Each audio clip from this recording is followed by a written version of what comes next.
To make. Come on up, Jerry.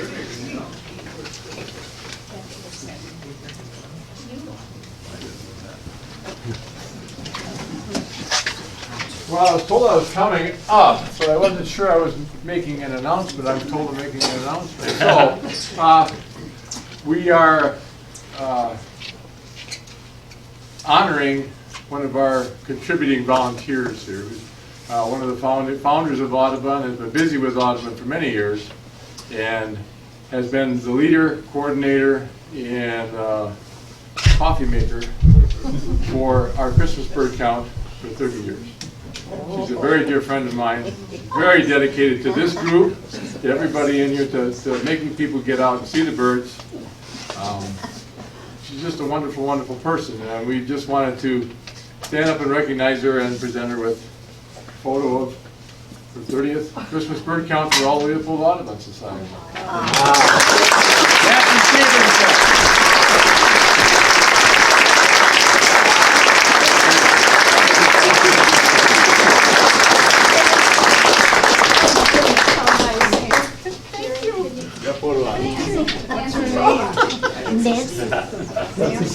Way to go, Mom! Oh, thank you. How nice. Got it? How about another picture with Art in here? Yeah. Make it a family affair. Art, can you come over here? There we go. My goodness. Very good. Thank you very much.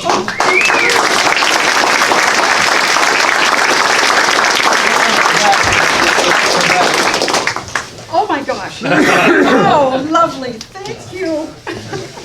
I need to set this Sure, down. sure. Excellent. I'm just going to set it here. Please stay for the refreshments after our presentation this evening. They are provided by Ann and Larry Graham. Thank you very much to the Grahams.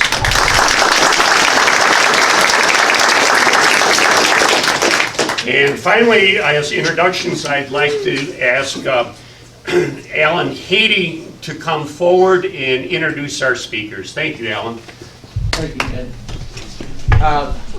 I'm Alan Haney, and I'm standing in for Eric Anderson tonight. Eric is our program chair. He is off somewhere in Big Bend chasing jaguars, we understand, among other things. And so we're making do without him tonight. But great to see all of you folks here tonight for what I think will be an interesting program and probably entertaining, knowing a little bit about our speakers. The two people that are going to be presenting tonight is Art Stevenson. Many of you probably know Art because of his music. If you're a bluegrass aficionado or just enjoy good music, you're probably familiar with Art Stevenson and Highwater. They've been in operation in this area now for roughly 30 years, I think. And so you're likely to see their names pop up and maybe have an opportunity to catch one of their programs around the area. Art is also known because he happens to be the son of Nancy Stevenson, who you now know a little bit more about. Nancy has been an active participant, a founding member, a field trip leader, and so forth in this organization forever. She spent a lot of time on her field trips in the Buena Vista, the program tonight, and introduced Art as a little boy to the Buena Vista as part of his upbringing with Nancy as his mother. So Art was very fortunate to inherit that kind of background, and he's persisted in his interest in natural history, among other things. With Art tonight is Neil Heywood. Neil is a professor of geography and geology at UW-Stevens Point. Neil has a variety of interests, but he and Art share an interest in solar eclipses, among other things. As a matter of fact, I hope maybe we can get them back here to present sometime in the next year or two on solar eclipses and the implications of solar eclipses to biological phenomena and related matters. So a fascinating area of research. But tonight, Neil and Art are going to talk about the Buena Vista, its culture, its background, a little bit of the natural history, and how these things all come together. I felt for years that if I had to pick a place in all the world in which to live, I would be hard-pressed to pick a place that's better than right here in central Wisconsin. And one of the reasons that it's so nice is that we have not only the kind of climate that is a rather attractive climate, a nice mix of summer and winter and so forth, and with climate change, we seem to be as well prepared as any place on the earth to deal with some of the changes that are coming. But we also have an abundance of natural resources in the area, and the Buena Vista, right in our backyard, is one of these areas. For example, 212 species of birds, I believe, that have been recorded in the Buena Vista. So it's an area that many of us are familiar with because it's an area where we frequently go for field trips. So tonight we'll be enriched by hearing more about some of the history of the area and some of the other aspects that make it such an interesting place. And I think starting off will be Neil.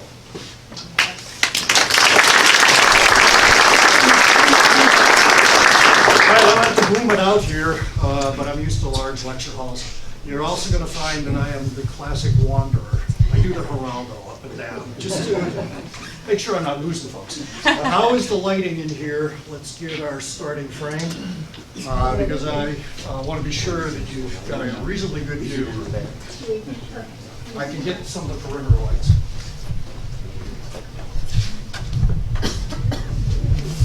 Is that too dark? Great. There we go. Okay, let me get going. Down. Turn them off. If I hear one snore out of you, texting's okay, do it in the back. All right, I'm going to lead off with a little bit of a lot of things you probably have already heard about, but a little bit on more of the physical background.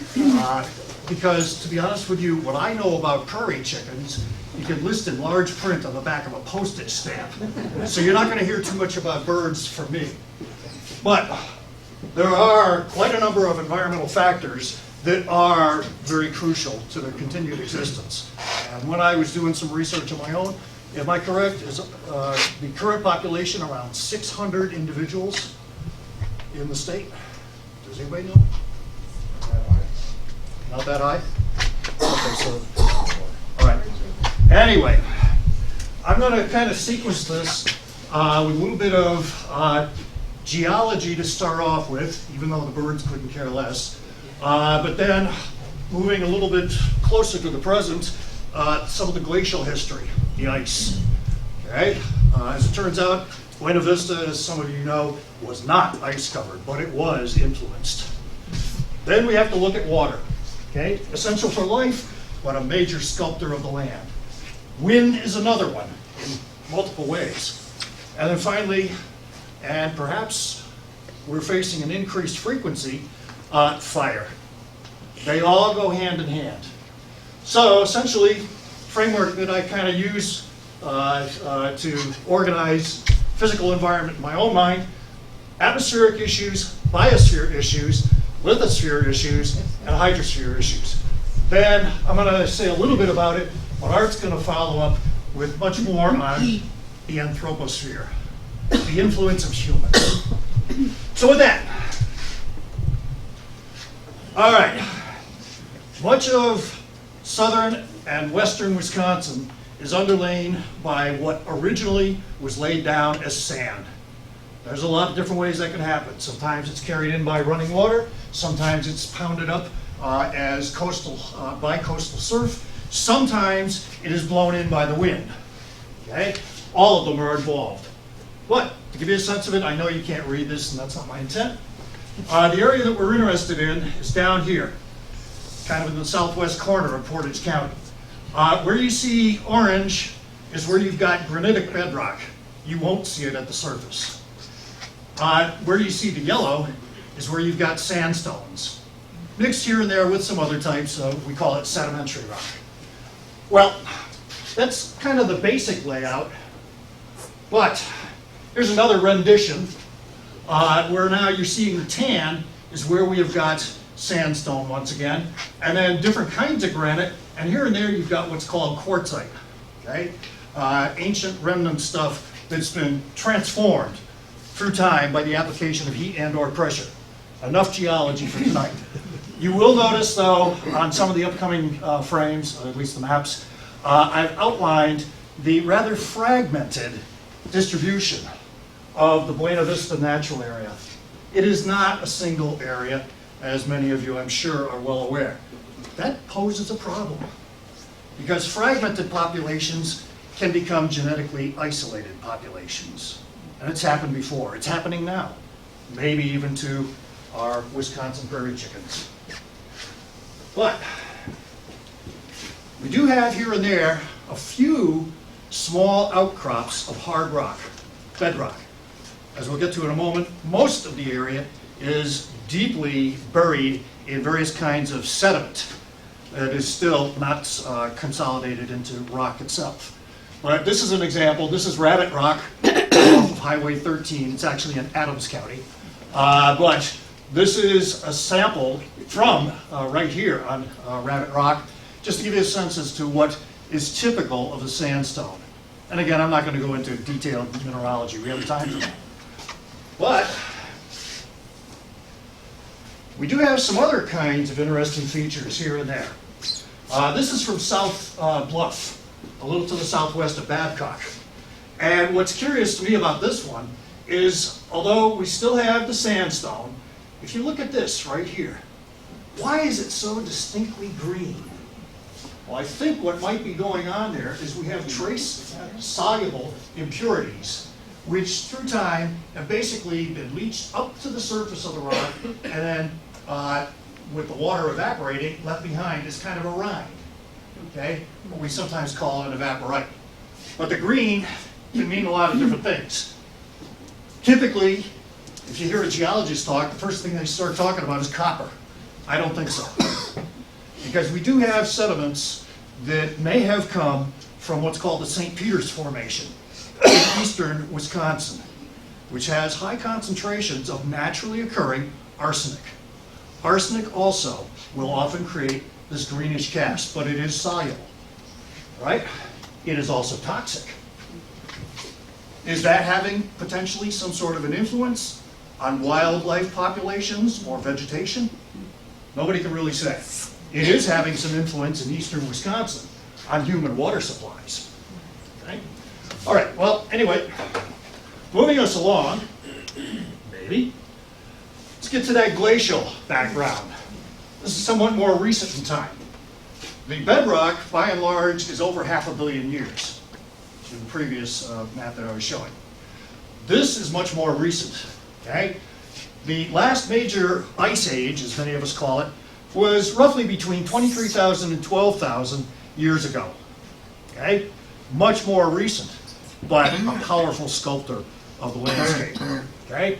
Now what I've got here is over on the right-hand side, which is the east side on this map, that was all underneath ice, until perhaps as recently as about 12 to 13,000 years ago. What's left is ice-dropped sediments. Sometimes we refer to that by the French term moraine. The ice limit was this light blue line. The ice stopped there. Stevens Point was not under the ice. It was close, but it was not under it. Wisconsin Rapids and Port Edwards was not under the ice. So what's this yellow? And once again, outlined in red, this is your Buena Vista natural area. The yellow is sediments that when the ice was melting, the meltwater was transporting it and eventually depositing it, what we call outwash. So most of your area is basically water carried and deposited glacial sediments. We'll get to how deep they are in a little while. Where you see the blue, the lighter blue, that was lake bed sediments. Because for several thousand years anyway, we had what is called Glacial Lake Wisconsin.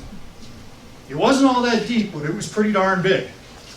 Well, the lake is long since drained away by our human standards, but much of the area that you see south and west of, call it Wisconsin Rapids, all the way down to the Toma area, is lake bed sediments. All right. There are a few places where we have outcrops that could not possibly have survived being overridden by thousands of feet of glacial ice gradually grinding away. So this is Rabbit Rock once again. I kind of like this photo for a number of reasons. Not the student who's standing there doing research, okay? He was having a good time. But I can imagine what the ancestral peoples were thinking when they saw something like this. This almost reminds me of those ancient Chinese warrior statues that you read about and see pictures of. Down here, this looks to me like some Norse god with a beard and a nose and everything. And this to me over here just looks like Rugrats. But whatever it is, it must have caused comment among ancestral peoples. And as we're going to get to a little bit more, they did notice. But something like this could not possibly have been underneath glacial ice. Clear evidence that a rock formation this delicate was never covered by ice. In the background, this is Rocha Creek. Okay? Just to give you a sense of it. Most everywhere else, notice how flat it is. That's typical of lake bed or outwash sediments. So we are not dealing with a lot of topography and topographic relief in these areas. That becomes a factor as well. All right. Liquid water is more than just water, whether from melting ice or anything else, flowing over the land surface. Liquid water also occurs underground, and it's vitally important, as many of you I'm sure are well aware of. But what you may not be aware of is that the depth to reach the top of that groundwater, what we call the water table, varies. There's a lot of factors that influence that. The kind of underlying bedrock, human use and depletion. But anyway, on this map, here's our basic study area. What we've got is darker, in terms of the yellows and oranges, is deeper to the water table. And right smack in the middle of our area, we've got pretty deep depths to groundwater. If it's too deep, it doesn't really intersect low points on the surface of the ground, and so you have fewer and fewer streams and lakes. Naturally occurring streams, there were some, they were not big, and as we're going to get to, they're not all there anymore. There were few lakes. Okay? The lakes that are out there now, Petenwell, for example, the flowage, those are artificial. We humans created that too. But you notice something here. These darker lines, those are waterways. Nature doesn't make straight waterways. Humans do that. We like things nice and orderly. Well, we'll get back to that, but these are all artificial, what the local folks down there call ditches. Okay? That gets us around to, what's the depth of those sediments? All right, in southwestern Portage County, just to give you a sense of the scale, this right here vertically is about 200 feet of depth. And here are what we call profile views, but over towards the west side of this corner of Portage County, where you see red is where you basically have got outwash sediments. We're talking anywhere from perhaps 75 to maybe as much as 200 feet of loose sediment. Well, that loose sediment is rather porous, and water can go through it pretty quickly. It also can evaporate out pretty quickly. So you have to go a long way down in many of these areas to get reliable water, if you're thinking of wells and irrigation systems. That's a factor. Buena Vista Marsh basically is up over lying the rather deep sediments of the outwash material. Well, it's a lot drier now than it used to be. But back around the time when large numbers of European ancestry newcomers began arriving, setting up shop. This is a reconstruction of what the natural vegetation would have been around 1840. Okay, just before we became a state, while we were still a territory. And it probably had been similar to this for hundreds of years earlier. Once again, kind of outlined in this square here, that's the area where southwest Portage County is. But what might not be evident to you, and I'm certainly not going to ask you to take a quiz on this at the end of the session tonight, but it was thought to have been originally prairie. I'm not so sure about that. We've had some more recent studies looking at pollen sediment fossils from what we call soil cores at depth, which suggests that maybe it wasn't. And there are some early records Art may speak about that kind of corroborate that. So, what is it now? This is just showing where wetlands are. And it includes much of our southwest Portage County area, including Buena Vista, most of its disjunct tracts. Okay? So it's been transformed in a little over a century and a half, call it a century and 3/4. What did it originally look like? We're not sure. We have conflicting evidence, which is the nature of the sciences. But it may have looked something like this. Now, if you're thinking this is a bunch of dying trees, I'm sure most of you are familiar enough with our tamaracks that this is just a typical October scene. But this one is from Dewey Marsh in northern Portage County. There are some early records, though, that suggest that what is now the Buena Vista area may have been predominantly this type of vegetative landscape. What is it now? You won't find much tamarack, and you will find areas that have been, through human impoundments, artificially flooded. But there's another problem, because we may flood certain areas, but through our ditching and drainage, we've also dried out, even further than natural, many of the other areas, and the soils in particular.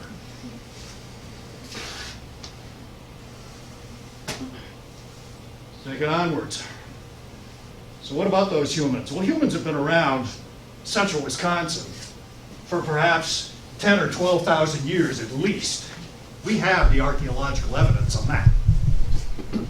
And going back to Rabbit Rock, on some of the sediment layers, you can find things like this.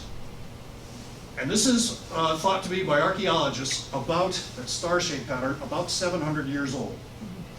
Way before the Columbus era, and unless you believe in the Kensington stone over in Minnesota, which is thought to be a hoax now, even before the Vikings. Okay? Not the ones in purple. This might be some sort of an ancestral rock carving. There's lots of different kinds of rock art. Rocha Cree has quite a number of them as well. But this might be a rendition, a portrayal of a bird's foot, a turkey foot or something. It could also be what geologists call a natural inclusion. That's a little bit more difficult to interpret.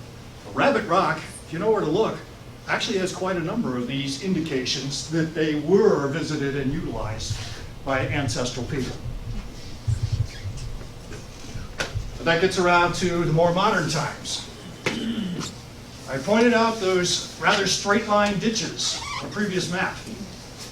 Well, on some of the original maps of the area, going back roughly 1850 to 1875 or so, something like that, we had what was then called and labeled Duck Creek.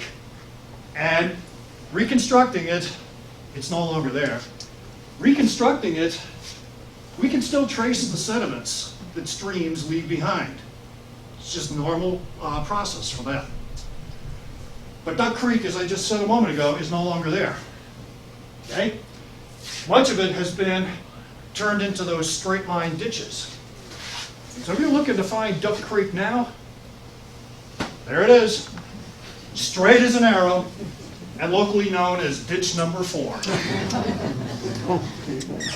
More efficiently draining away faster more of the water. That's going to have habitat impact.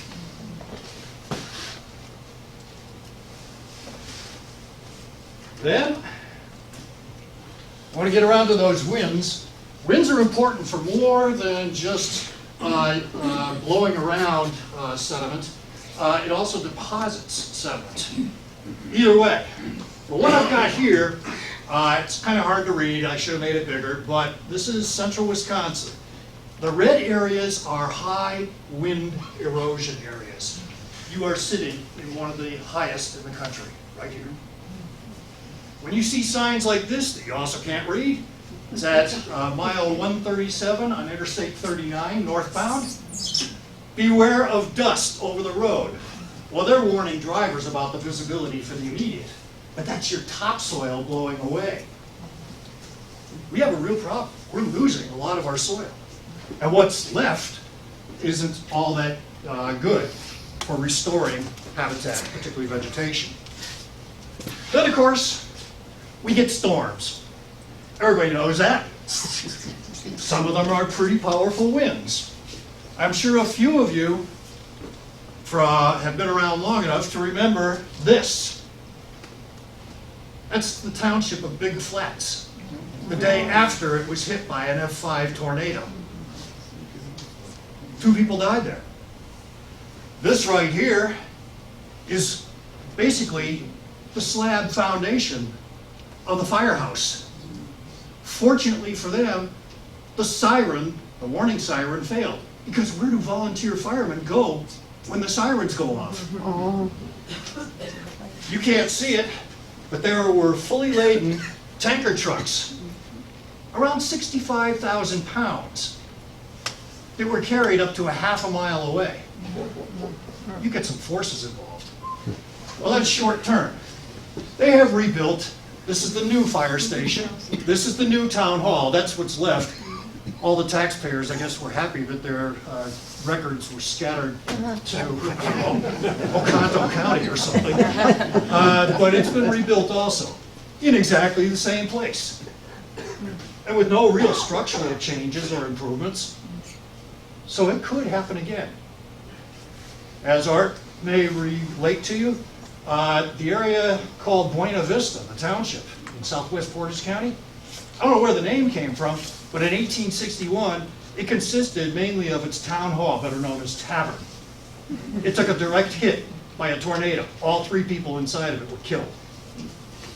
That was the end of Buena Vista. But let's get into some modern times. Everybody's talking about energy efficiency and alternative energies, like wind turbines, which have really taken off. All right, let me just put this in perspective for you. This is just one of the blades that you see on these typical design wind turbines. It's 90 feet long. Even with ultralight materials and special designs, it weighs about 1,500 pounds. The central pedestal is another 130 feet. When one of those blades is straight up, you've got 220 feet of stuff sticking up in the air. Well, watch what happens. This is from Kansas, actually. Watch what happens when one of these $250,000 apiece wind farm turbines gets hit by an F3 tornado. Watch the one right here. Remember those dimensions I was just telling you. We are sending these things up all over the country. Some of them are going to take damage. Some of them may damage us. I also wonder, who insures these things? I'm not an underwriter. Well, anyway, once this thing passes by a little bit, you can see there's debris flying around. Watch right over in here. There's one of your 90-foot turbine blades. I don't know who it was that was getting this great video footage. They were putting themselves at severe risk. There goes another piece. And so in less than a minute and a half, there's what's left of your $250,000 investment. We're setting these things up all over the place. I had a senior project team a few years back that looked at the prospects for setting up wind turbine and wind farms in southwest Wisconsin, Grant, La Plaine, places like that. Climatologically, they might work some of the time, but we don't really have sustained winds, so economically right now, it's not really viable. But it might become so in the future. Well, anyway, humans tend to change a lot faster than natural processes. So, when you combine some of these processes, the topography, the water and hydrology, the winds and other climatic factors, well, Wisconsin has got a rather unhappy record of wildfires. I'm sure many of you have heard the 1871 Peshtigo fire in eastern Wisconsin. Deadliest wildfire in U.S. history. Right? Somewhere between 1,200 and 2,500 people lost their lives. We also had the 1894 Phillips fire. Now, both of those are in other corners of Wisconsin. But some of you also, I'm sure, will remember this. That's what's left after a wildfire sweeps through. That's while it was going on. This is called the fire monster. This is by a photographer, a news photographer named Lehman. Okay, so I'm kind of pirating. But the legs, so to speak, those are extremely dangerous phenomena. And if you're in the way, you're not going to escape. They're called fire tornadoes. They don't have the typical spinning downdraft that a conventional tornado does at the center, at the core. Instead, they have convectively driven spiraling updrafts of flame. They typically have temperatures of around 1,000 degrees. If you remember your Ray Bradbury titles, paper ignites at 451. In Peshtigo, these things were touching down in town, and people hit by them were turned into a pile of cinders. Well, if you're wondering where I'm talking about, 2005, May 4th and 5th.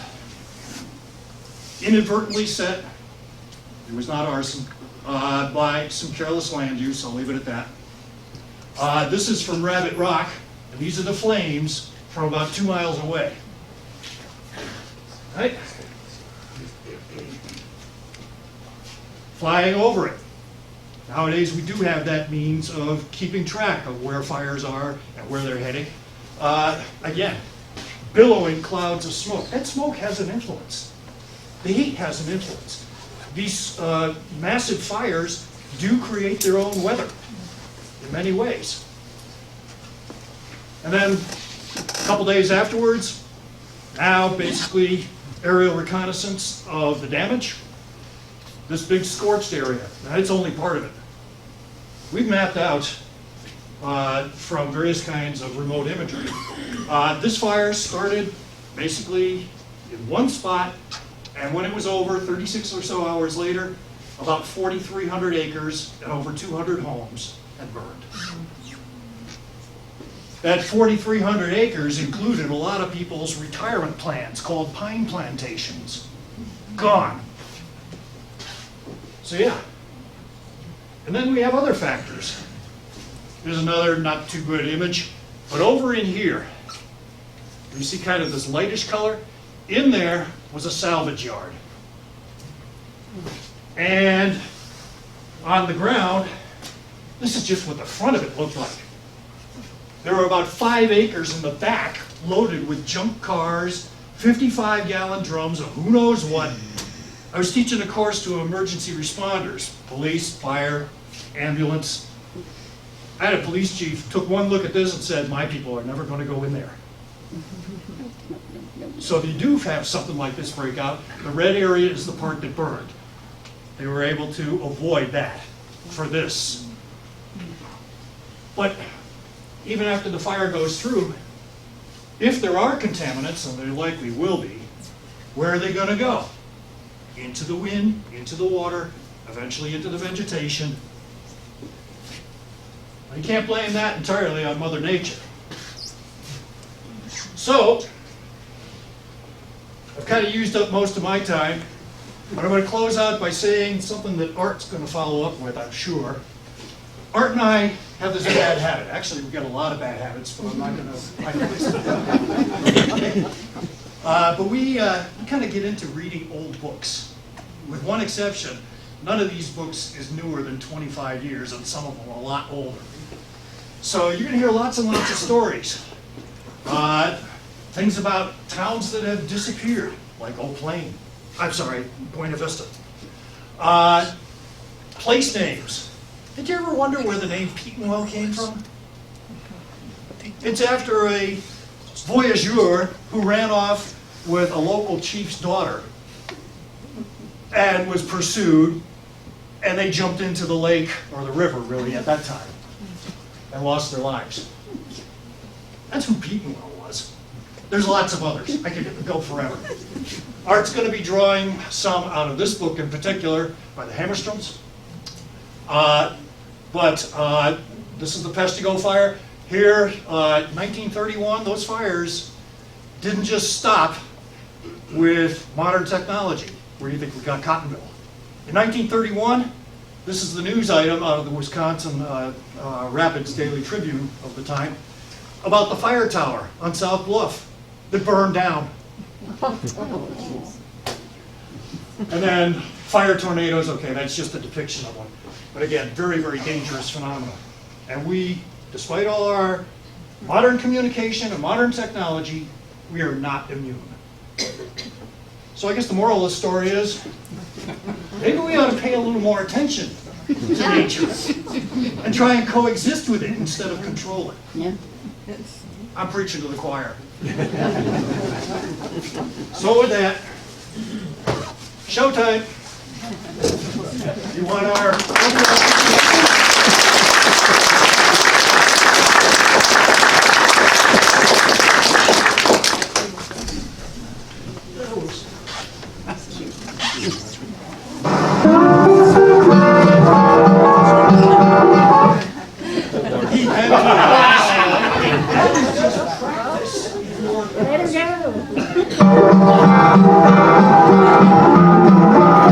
Okay, anyway, that's my bank. That is you guys. Thank you, Neil. I swear, Dale or somebody synchronized that train whistle. Here we go. All right. Well, when I was asked to talk about the Buena Vista Marshes with you, I realized who I was talking to right away, that there would be a group of people that, of which a few may know nothing of the Buena Vista Marshes and have never seen it or visited, ranging from that level of experience to people that actually knew the Hamerstroms and actually did some of the research out there with them. Raise your hands if you were there. Anybody? I thought so. At any rate, so I hope to find some information that will be interesting to everybody about the Buena Vista Marshes, and I think I may have. It's been a fascinating bit of research to do to get ready for this presentation. But at any rate, Neil brought us up to speed on the post-glacial appearance that if you go out and visit the marshes today, and this picture was taken fairly close to the intersection of Highway W and Highway F. And not far from there, there's an information kiosk where you can pull off the road and read about the marshes and some interpretive information there. So we're going to keep going back to that spot as we kind of work through the land use there over the last 170 years or so. Pardon? Yeah. Okay. So at any rate, the only one of these points, these bullet points, that you probably won't see out there will be the bottom one, especially the tamarack, because that's pretty much gone. Those are either logged off or burned off since the early settlers and some of the first surveyors came to the area down there and started to lay out the property lines. But at any rate, what we're going to look at is why the marshes appear the way they do today. That has a lot to do with the efforts of quite a number of people, a lot of biology, and the prairie chicken. So at any rate, before Europeans settled here, of course, the indigenous people, the woodland Indians, probably hunted there, may have burned the prairies for various reasons, may not have done that. There are very few signs of them there today, very few. If you talk to people at the UW Museum of Natural History, you might find a few points that have been brought in by farmers from the Buena Vista area. Maybe there are a lot of points that come from down there, I'm not sure, but one thing that I was not able to find any information on mounds, and I'm pretty sure that was because the either it was too wet for the natives to be happy there, and they just didn't want to hang out there and build their mounds. They wanted to do it on higher ground, or it was all plowed over. And there's been a lot of plowing down there in the past 150 years. But at any rate, it was prime prairie chicken habitat back before European settlement. And back in those days, prairie chickens were a game bird. And in fact, it may surprise you to, if you know who Aldo Leopold is, he actually hunted and ate prairie chickens on a regular basis back in the 1930s and early 40s. And there was a season on them in Wisconsin right up until 1955 when the numbers declined so low. And there's been no hunting since then because they're threatened, obviously, and endangered. The first land surveys are very interesting to look at. And if you go down to the county city building here in Stevens Point, you can actually look up in the archives. The first crew that in late 1851 began to survey Buena Vista Township ran into a lot of water and a lot of trouble setting their posts and building their mounds because some of the quarter sections were submerged in 2 feet of water. Must have been a rainy year, but the water table was very, very high there then because that was before the ditches were put in. And they had to take a break in this case because they ran into poison ivy and were apparently overwhelmed by it because they did not return until winter to continue their survey. So, and the fellow who was writing in the book said, "Return to my district with a new set of hands." So, and there are notes about trying to set a quarter section post or mound and finding 2.5 feet of water and cranberries growing. So that's what the marshes were like back then. They're not quite the same today, but that's the way they started out before we did the ditching. There's the page in the survey book that they were writing in that I got that text from. So anyway, that stuff you can pretty much either look up online or go down to the county city building and have a look. Okay, so here's the earliest plat book that I was able to find of the township of Grant, and Buena Vista is up here. But a lot of this area is set aside today for prairie chicken management and prairie management. So I have the closest emoji I could find that looks like a prairie chicken. Kind of looks like a duck. I found a duck, but this I think is a chicken actually. And so I've located this where that kiosk is that I told you about at the corner of W and F. All right. So Highway F would today go along this section line here, and this is Highway W that goes this way. This is in 1876. People were driving horses and buggies and wagons, and so there was no pavement out there. These were dirt trails, probably not improved very much at least, that got people from farm to market or from market to the property that they were trying to farm. Okay, so if you take a look at the sections and the 40-acre parcels and so forth, you'll see that a lot of them do not have names on them. They have S for state, so those are still owned by the state and were being parceled out to people that wanted to buy them or homestead on them.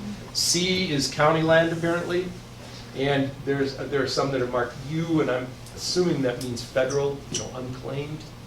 So this is what the Buena Vista Marshes looked like in 1876, and people weren't farming it very well, and they certainly weren't building houses out there or buildings.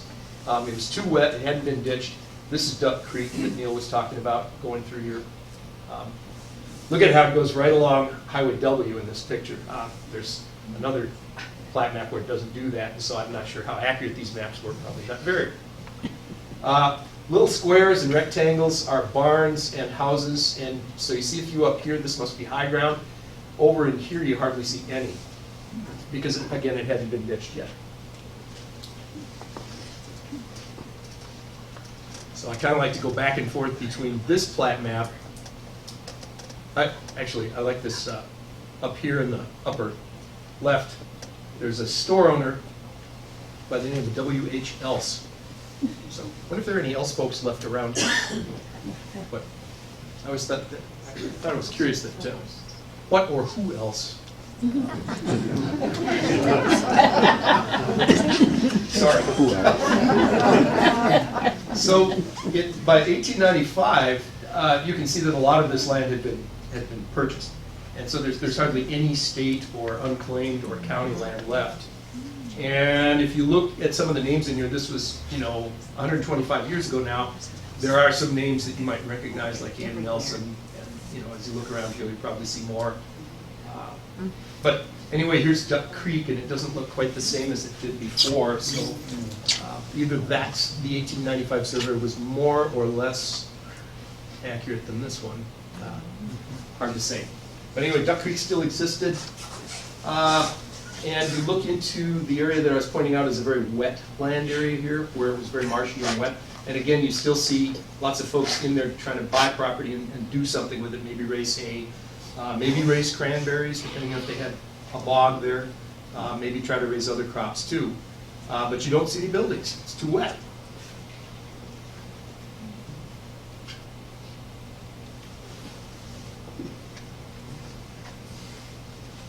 Okay, the solution so that people could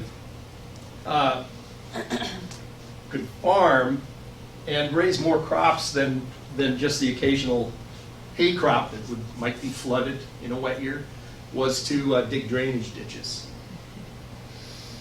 And the money came in from out of state. There was a project that put 110 miles of ditches in using these giant dredging machines that were run by coal and moved very slowly along the areas. Most of the ditches are in the east-west direction. Some of them are north-south. Some of them go diagonally, depending on what the plan was or what the local area of the land was, which was mostly flat. So, but to make a long story short, with all the water moving out of the area, that dropped the water table, and the topsoil, which was very thin and very peaty and very mucky from all the water that had been on it for so many years, from all the saturation, proved to be very poor for farming. So you might get one good crop of corn, and then the next year would be terrible. The nutrients would be gone, and it wouldn't grow, and you'd have to do something else.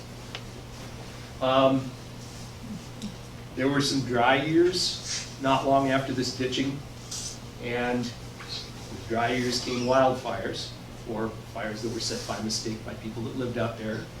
And then the vegetation burned off, and in some cases the topsoil burned off, was carried away, leaving nothing but exposed sand. And so it was disastrous for the farming out there. At least in many cases it was. I live in Babcock, Wisconsin. Babcock is also on the outwash plain.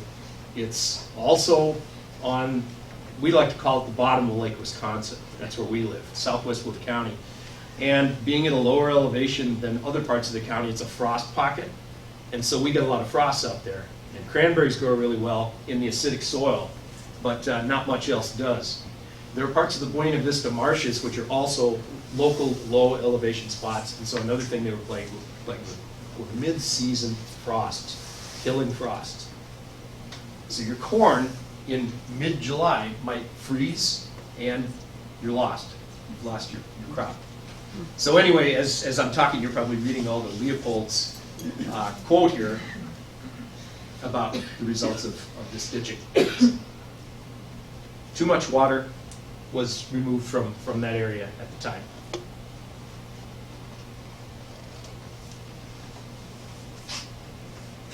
I like to flash back again to this early map and look at the diagonal trace that goes across. It looks like a path or a road or something. This is a railroad right-of-way. The railroad wasn't in there, but it was a right-of-way that they had scanned in or surveyed in. Anyway, fast forward to 1915. This is after the dredging was done. You can see some ditches running here. Here's a diagonal ditch. Here's a ditch. There's actually a ditch that goes along this road, but it's not shown. And there was a railroad that went through. And here's our chicken again. And so this is Highway F and Highway W. I thought I'd go out and look for this right away. Has anybody ever seen it? Yeah, yes. I didn't see it. I was out there and I looked and I couldn't figure out where it was. I guess I gotta go look again. But anyway, that's where the railroad went for a while. And it's of course long gone now.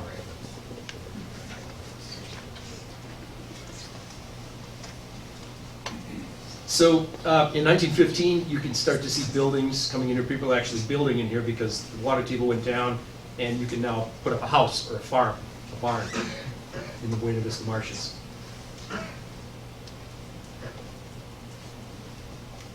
Anyway, it was realized at some point that check dams were needed. That during dry years, you wanted the water to stay. And so check dams can be seen. This is the one that I think is next to Mill Road. At Highway F, and these were all put in the mid-1930s by, I think, the WPA. And all you have to do is, you can see the slot right here, you can put boards across. And so you can put in boards and the water will go up and be held back, or you can take the boards out and let it run. So that alleviated the drainage problem to some extent, and may have helped the farmers a little bit. But they still had the problems of frost and fires and poor soil. So, at any rate, 1947. This is a few years after the Hamerstroms came on the scene. And we'll talk about them next. But you can see that pretty much the modern layout of that part of the county. Township of Grant, Township of Buena Vista up here. This is Pine Grove. The railroad is still in there. Here's our kiosk with the prairie chicken, and so on. It's all privately owned. It's all being farmed.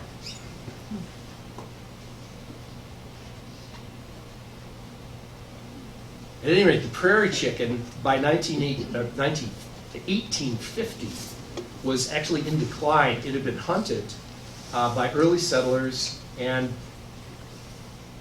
I'm told they really taste good. But I like chicken myself, but anyway, the prairie chicken male is about the size of a Banty chicken, so it might get up to 2 pounds. And they were hunted all over their habitat, but by the 1850s, were beginning to already decline. You know, the harvests weren't as good. Overhunting was happening. There was probably mating disruption going on. They'd hunt them all year. Habitat loss due to settling, and of course, the heath hen, which is a relative of the prairie chicken that lived out on the salt flats on the East Coast, went extinct because of habitat changes and overhunting. And so Wisconsin was one of the early states to actually begin to write game laws, having a season on chickens and watching the population. And so they had a ongoing program in the 1900s, the early 1900s, to keep an eye on them. So this is where Fred and Fran Hamerstrom came in. So they were East Coast privileged folks that came from wealthy families that left that comfortable upbringing that they must have had to become field biologists, and eventually moved into this area to spend the rest of their careers here studying birds. And this picture shows them in 1940 when they were grad students of Aldo Leopold. So this is Aldo Leopold right here.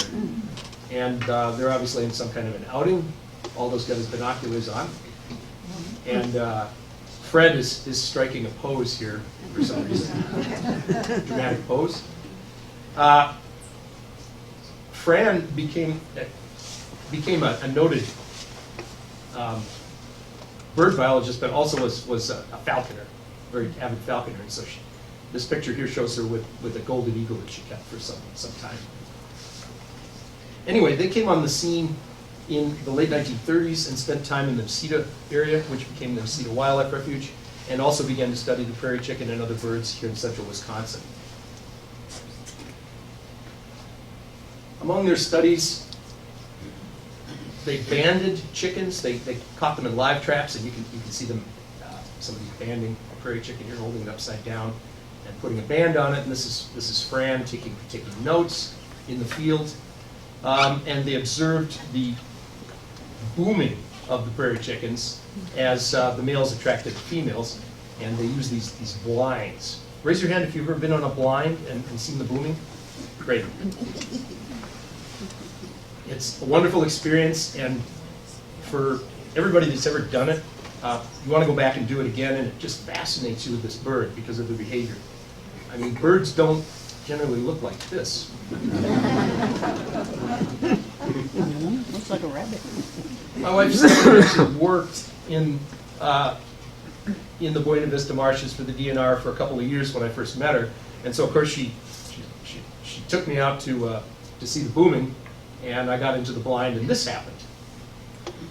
I wanted to look out through the little peephole here and see the prairie chickens, but right over my head it's going diddle-diddle-diddle. You know, it's doing its thing right on top of the blind. So raise your hand if that has happened to you.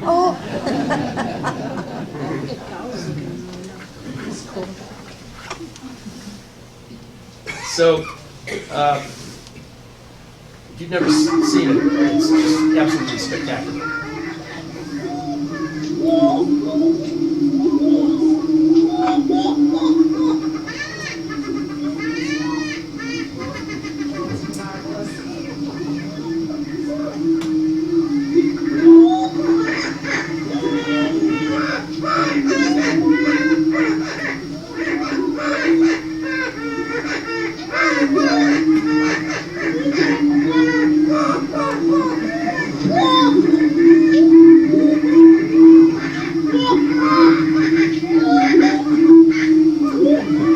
So the males are the ones that have all that are making most of the noise. That's a female right there, and so she's obviously interested in the goings on and is coming in to have a look.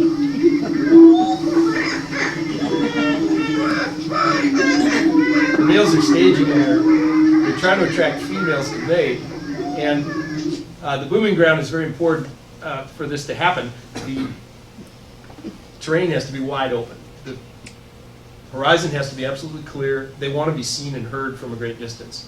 And so grazing and also cutting hay actually choose a booming ground. You know, if there's not a lot of vegetation growing on it, then it might be on a piece of high ground, perhaps a dry spot. It might be a booming ground. So that's important habitat.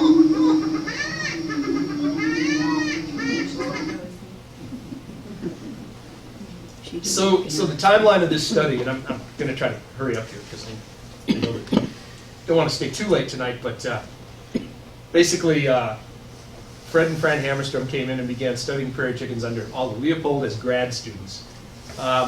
Fran was Aldo's first female grad student, and for quite a while her only one, because most of the biologists were men in those days and there were very few women that wanted to go into the field of field biology, working outdoors to study wild animals. So a lot of things happened. They were all over the world. Fred was in the military during World War II, and so there were some breaks in the action for them and in their connection with the prairie chickens until about 1949. And Fred finally got a job with the what became the DNR. It's called the Conservation Department. And the Hamerstrom family at that point, shortly after, moved to a rambling old Civil War era farmhouse in rural Plainfield. I think the house is still there. Yes. Yes. Yeah, so. And they spent the rest of their lives there. So this effort to head off the potential extirpation of this amazing species was spearheaded by the Hamerstroms. And they were very eager to contact farmers and local people and tell them that they weren't game wardens. A game warden had been shot down in the Necedah Wildlife Refuge area before it was a wildlife refuge. Shot and killed, I guess, because they weren't trusted, naturally. Everybody was living hand to mouth. And no farmer wants to be told how to farm. No farmer wants to hear, oh, you can't mow until the baby chicks are out moving around. You know, you don't want to be told that. And so there was resistance naturally. It was a battle to some extent. But nonetheless, hundreds of people volunteered to help with the prairie chicken studies, which involved identifying females. My understanding is the females are different enough in feather patterns that you can actually tell them apart. You can actually tell the individuals apart. And so a lot of the volunteers were asked to identify which females were on which booming grounds, and they had setups all over the Buena Vista Marshes area, watching the birds do this. By the 1950s, there were a couple of management plans, and I'm going to skip forward to show you one of the early ones here. Let's see. Here. So this was a proposal that was published in 1954 by the Hamerstroms and somebody named Maxson. And it shows, in the upper right here, this is the township of Buena Vista. And here's our chicken, so this is W and F. And there were proposals for grassland reserves and buying property from private owners, because it was all privately owned. There was no public land there. They were trying to buy as much as they could so they could preserve it forever, at least as long as possible. So that was in 1954. What they were looking for was the habitat. You've got the booming ground habitat, and this picture shows apparently a grazed area, and the reason I'm guessing that is because there appear to be cow patties here and there. And it just looks like it was grazed by cattle, and so they're out of there during the booming time in the spring, and you can see the birds doing their thing. So that habitat's very important.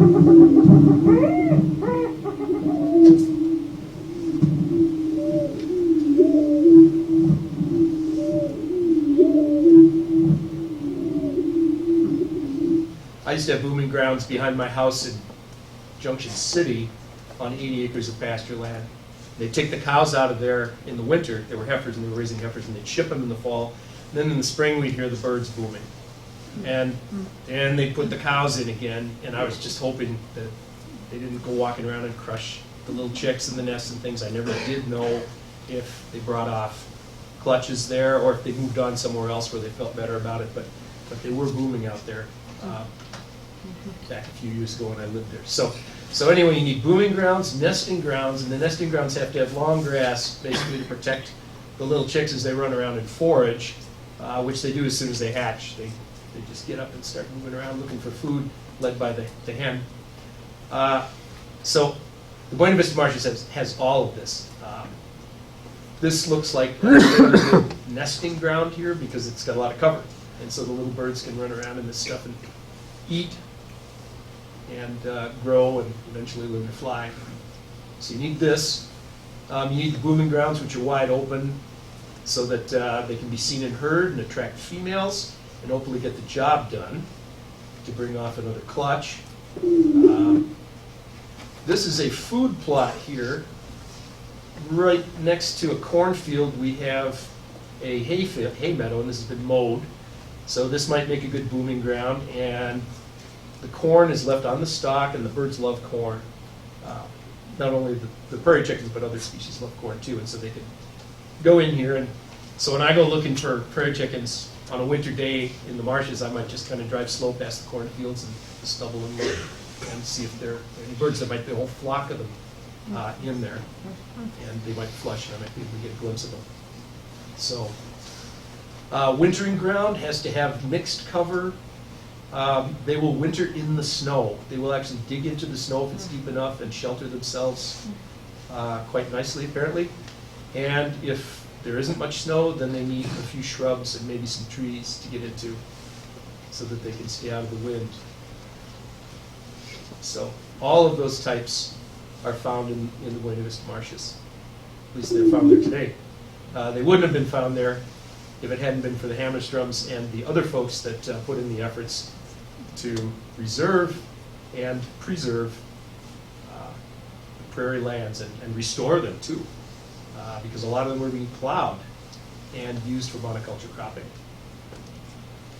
So of course that happened, and again it took quite a few years to do that, but by the 1960s something like 11,000 acres had been set aside and owned by various organizations, and the Conservation Department owned quite a bit of it too. They now own pretty much all of it. And my understanding is that some of the landowners out there are participating in the management program as well. So those folks aren't named, but there's habitat on the public land and also on some of the private land out there, as we'll see. So here's our little prairie chicken. And you can see Buena Vista Township and, of course, Pine Grove and Grant have these lands. And there are adjacent lands too in Leola and other places, as we'll see in central Wisconsin on Central Sands.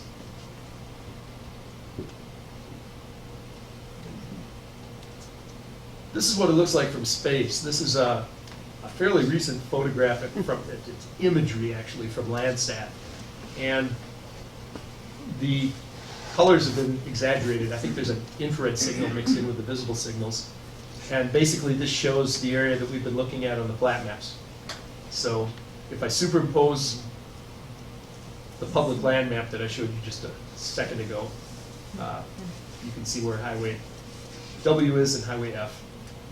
Whoops.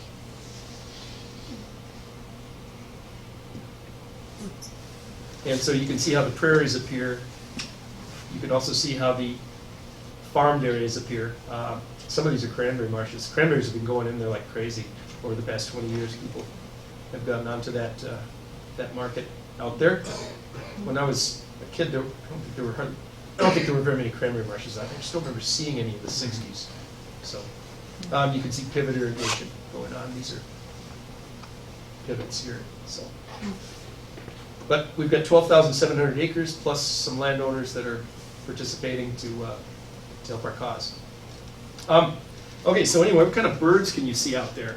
Well, without going into a great amount of detail, I could just contrast the breeding bird survey list from the recent Atlas 5-year survey that was done. And I didn't survey these townships, but you can look up the lists online on eBird, and they're pretty much public, except for they won't tell you where the sensitive species are. So anyway, here's our prairie chicken, and so we're looking at a 9 square mile block here in the town of Grant. Here's the breeding bird list. So in 5 years of surveying, there are 52 species confirmed as breeders, 91 observed. I just listed the breeders here that were confirmed breeders, and the prairie chicken's on there. I guess nobody found a nest, otherwise it would be absolutely confirmed. Probably means that the copulation was observed at one of the booming grounds or something like that, but nobody actually got out and saw a nest or a bunch of chicks running around following up a mama chicken. So the yellowbirds are species of concern. So upland sandpipers on there and various sparrows and bobolinks and so forth, but prairie chicken made the list too. Well, let's compare that then to a nearby area. This is just about 10 miles away or 12 miles away in Hancock, and you can see I-39 going down here. It's another 9-mile block, the Hancock CE block, and you could see the cranberry marshes in the middle of the Grant block here, or the Kellner CE block where the prairie chickens are. But you can also see, of course, the wild areas that are prairie. So look down here, there's really nothing wild about that. It's got a few little tracts of woods. The prairies have been broken up and are pretty much farmed. This is all plowed ground or pivot irrigation. So let's take a look at the bird list for Hancock CE. Only 36 species confirmed. There's only a couple of birds confirmed in there that are of concern. And the list looks rather plain, actually, to me. So that's the difference between managing for wild prairie, which is what we want, and then just farming it all to pieces.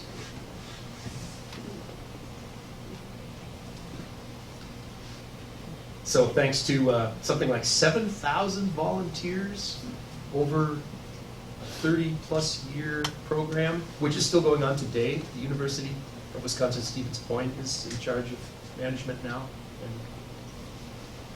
has a hand in it. And so this is a prairie chicken species map from the bird survey. And you can see that there was some action out here, northeast or northwest of Stevens Point, and also west of Stevens Point too, as well as the Buena Vista. So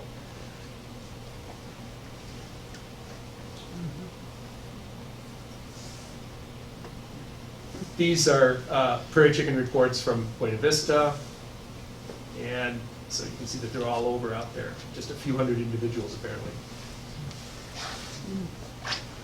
If you go up into the mead, there was one confirmation there of a breeding bird or maybe a clutch, and they're all over the place. I used to live right there, no, actually right over here, but nobody's seeing anything or looking. Maybe nobody's looking, but I heard them there years ago.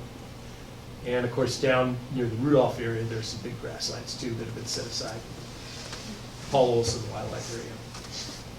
Paul Olson was one of the guys who helped raise money for the prairie chicken effort, along with the Hamerstroms and their allies.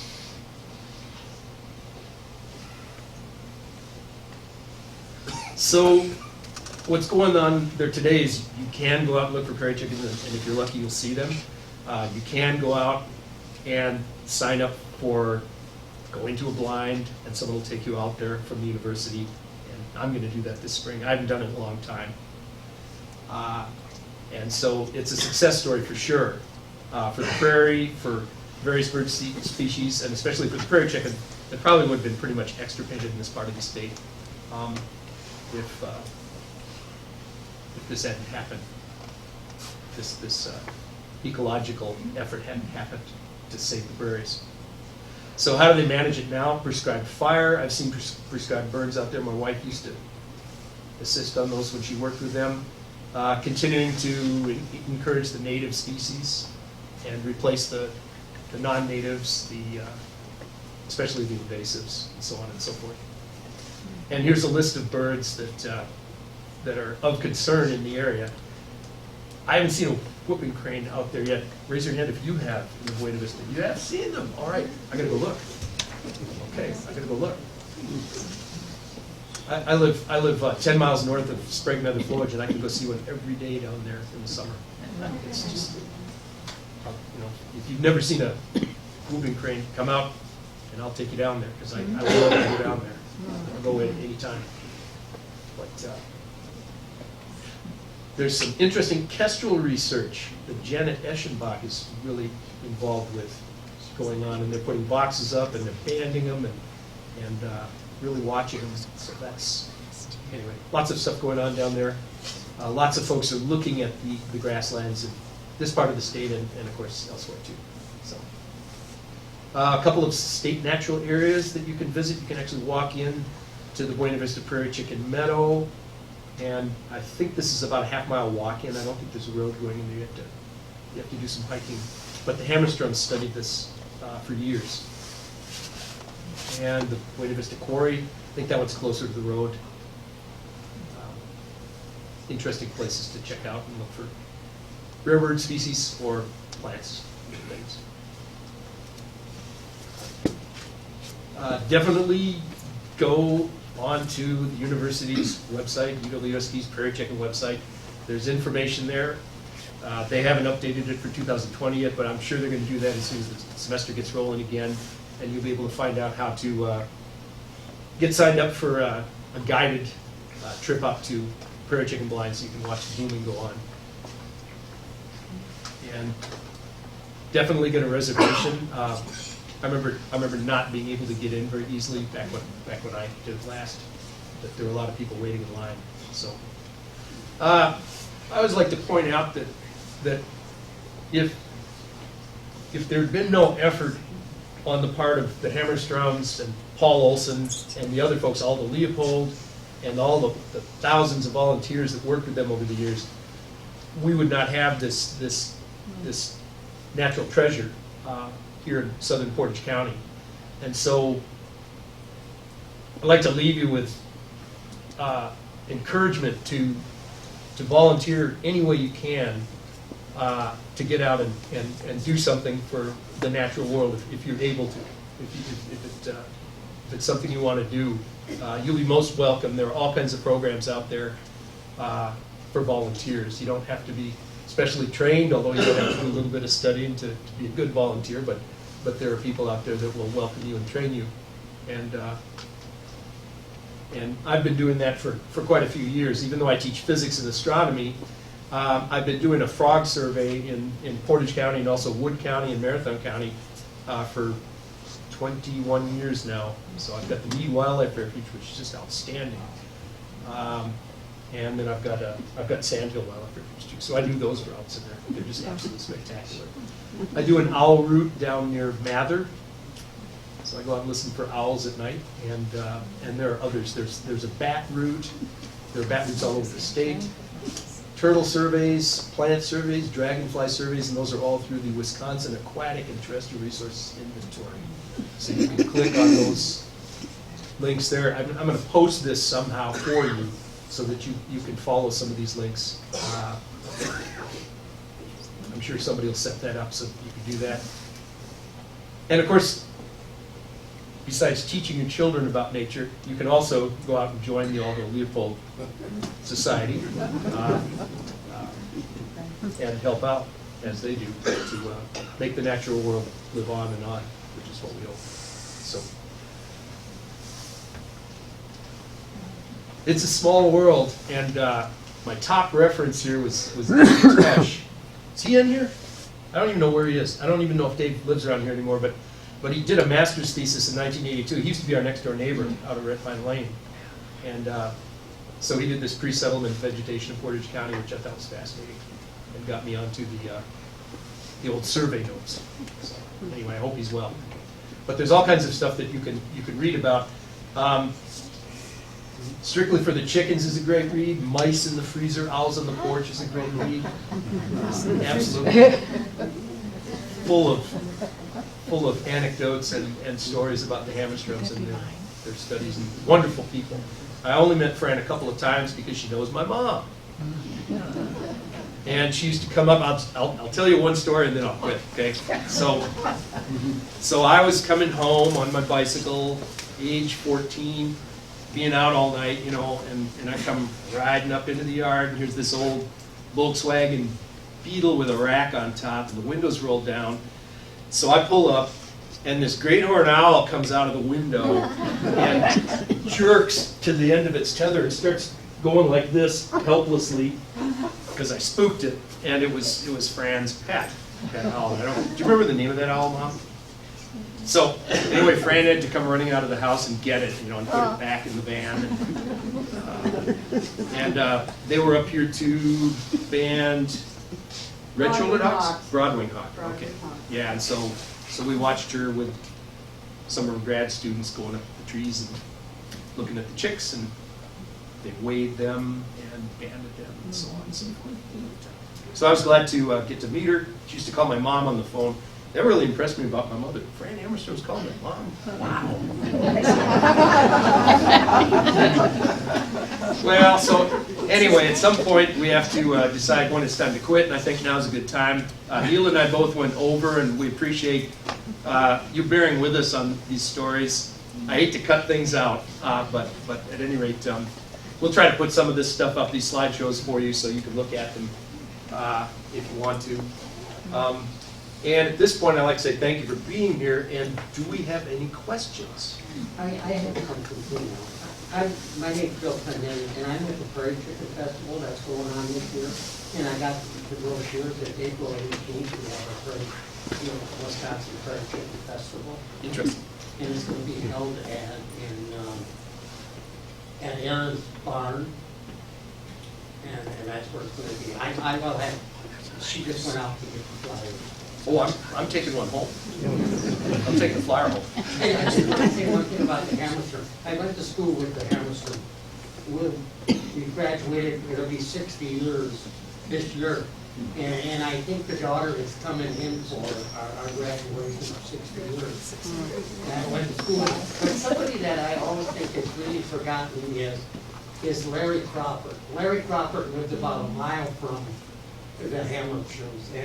And he was with the DNR, but I mean, he took the Hamerstroms all over, and even in high school, he was a couple years ahead of me in high school, and he was very instrumental in helping out the Hamerstroms and getting the schools involved and things like that. And just to let you know, his sister, Betty Myers, is 93 years old. She's the only one who left out of the Crawford family. And something I want to go over, because I'm with also the Washera County Historical Society, and I want to get some material on that too. Very proper, very proper. Let's give a good hand for